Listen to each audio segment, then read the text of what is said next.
So I'm going to use these box decorations for my calendar pages in my planner.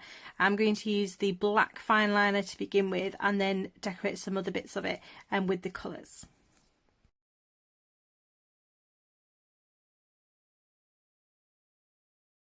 So now I've done my black outlines, I'm going to go in with some colour and I'm going to add some text with the colour as well.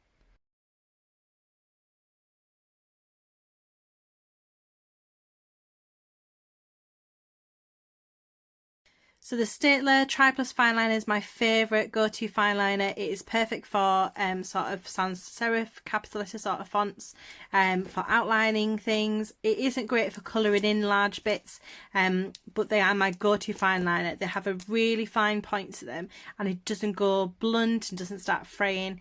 So they're my top fine liners. They're £13 on Amazon and I will add a link to the video. Go-to pens are the Pentel Touch, and these are fab for hand lettering for cursive writing.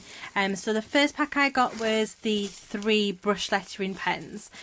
They come in black and they have 3 different nib sizes. So you've got the broad one and then a mid-size one and then a fine one, and it just means that you can do different types of cursive fonts with those. So I got those ones to begin with. They were £10 on Amazon.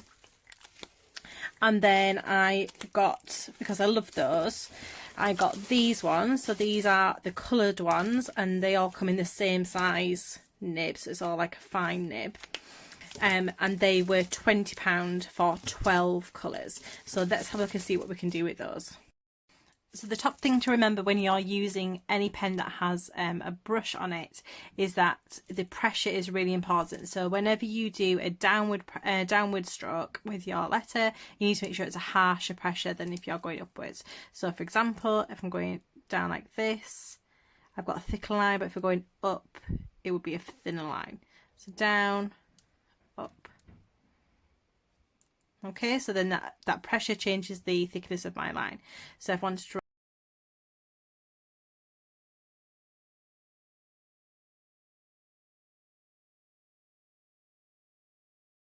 so that's the Pentel Touch Brush hand lettering pen. It is fantastic if you're a beginner in hand lettering, you want to get some practice. I highly recommend getting the black pack and the colour pack. The black pack has the different size nibs and I find that really useful for when you're first starting out. So the next pen I'm going to look at isn't necessarily the coolest pen, but it is my go-to pen if I'm going to write quick notes, I'm going to a meeting, I'll always pick up a ballpoint pen, and my go-to is a Bic ballpoint pen.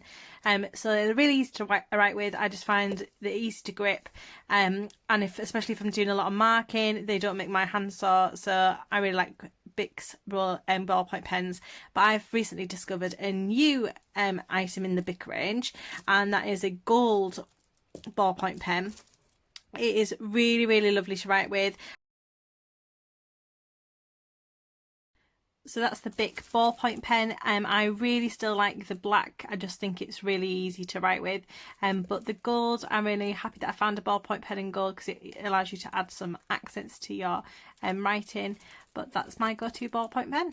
So today's pen is the Zebra highlighter. It's called a Zebra mild liner and they come in lots of different colours. I got this multi-pack on Amazon. It was quite pricey. It was about £40 I think for all of them, but they are really, really, really lovely to use. They come in some gorgeous colours. I'm going to show you how you can use highlighters with other pens without smudging the ink.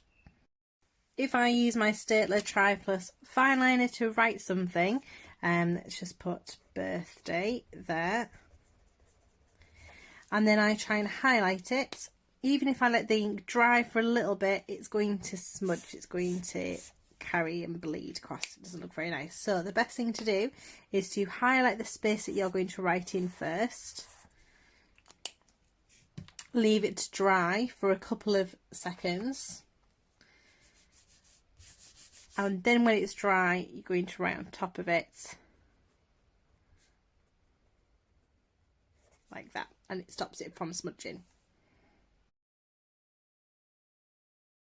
So I just think these highlighters are just extra special. They come in some lovely colours, some colours you wouldn't normally expect from highlighters.